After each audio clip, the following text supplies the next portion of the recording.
শুভ সন্ধ্যা বন্ধুরা। আজকে একটা খুব সুন্দর লেখা পেয়ে গিয়েছি শ্রীরামকৃষ্ণ কথামৃত থেকে। মায়ের কথা একটু পাঠ করবার চেষ্টা করছি। জনৈকা বিধবা মহিলার অন্যের প্ররোচনায় পড়ে পদস্খলন হয়েছে।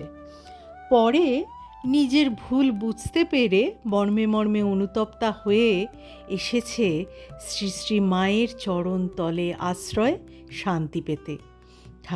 ঠাকুর ঘরে প্রবেশ করতে সংকুচিতা হয়ে দোরগোড়ায় দাঁড়িয়ে মহিলাটি কাঁদতে কাঁদতে নিজের পাপের কথা শ্রীমার কাছে ব্যক্ত করে বলল, মা, আমার উপায় কি হবে?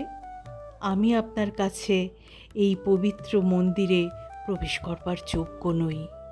শ্রীমা তখন দুপায়ে এগিয়ে এসে নিজের বাহু দ্বারা মহিলাটির গলা জড়িয়ে ধরে সস্নেহে বলছেন, এসো মা, ঘরে এসো। পাপ কি তা বুঝতে পেরেছ, অনুতপ্ত হয়েছ। এসো, আমি তোমাকে মন্ত্র দেব। ঠাকুরের পায়ে সব অর্পণ করে দাও। ভয় কি? পতিতোদ্ধারিণী পতিতার কানে দিলেন সেই তারক ব্রহ্ম নাম। ধুলো কাদা মেখেছে তার মা, ঝেড়ে মুছে তাকে কোলে তুলে নিলেন, ভরিয়ে দিলেন স্নেহ করুণায়। এই হচ্ছে আমাদের মা, ঠাকুর মায়ের অসীম কৃপা।